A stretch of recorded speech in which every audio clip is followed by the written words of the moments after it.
In this program, we're going to fade up the tones that are playing on a speaker using a for loop. In the void setup function, use the pin mode function with arguments A5 and output to set up a speaker that's plugged into ports A5 and ground on your MakerBoard. Within the void loop function, we'll create a for loop. The for loop has four main parts. First, we'll declare a counter variable and give it a starting value. Second, we'll have a condition that compares that variable to another value. Third, we have a change to the variable value that happens after the code in the curly braces runs. And fourth, we have the code between the curly braces that runs when the condition is true. The first piece that we're building here is the variable. We're going to type the type of variable, which is an integer typed int. That means the variable value will always be a whole number with no decimal places. Next, I'll name the variable. I is the most common counter variable to use with a for loop.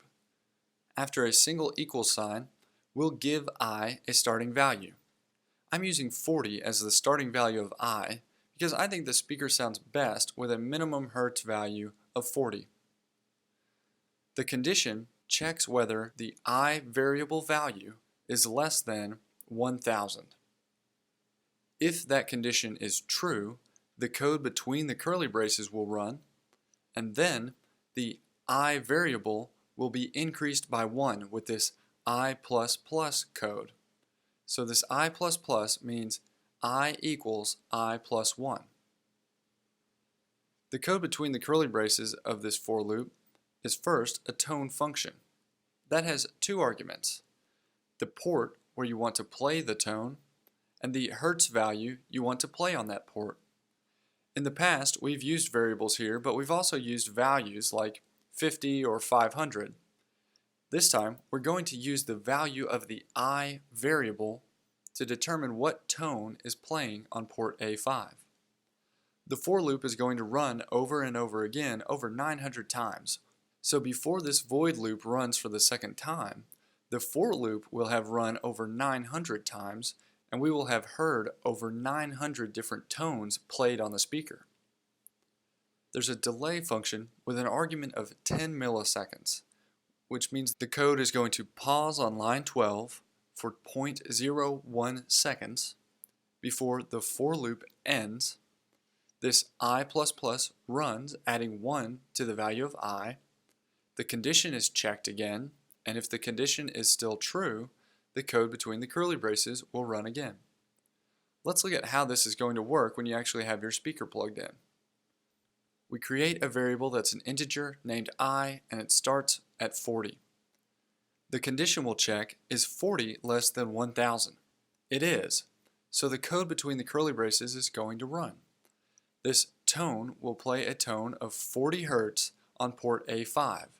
Then the code will wait for 10 milliseconds before the for loop ends, and then the code will jump to I++ and make I into 41. So 40 plus 1, now I is 41. Next, the condition is checked for a second time. Is 41 less than 1000? It is, so the code between the curly braces will run again, playing a hertz value of 41 to port A5. After a delay of 10 milliseconds, the for loop ends, 1 is added to the value of I, so now it's 42, and the condition is checked a third time. Is 42 less than 1000? It is, so the code in the curly braces runs again. This is going to continue over and over until tone equals 999. We'll hear a tone of 999 Hz on port A5, delay 10 milliseconds, the for loop will end, and I++ will add 1 to 999, making it 1000. Then the condition will check. Is 1000 less than 1000? It isn't, so the code between the curly braces is skipped, and the for loop has completed. In this case, there's no other code in the void loop to run, so the code will reach the end of the void loop with the closing curly brace on line 15, and it will jump back up to the for loop. It's going to reset the value of I to 40, and because 40 is less than 1000, the code inside the curly braces will run playing a hertz of 40 on port A5 again. So you'll hear the speaker start low, rise to a really high tone, then the for loop will complete and it will reset itself, starting low and rising to a tone of 999.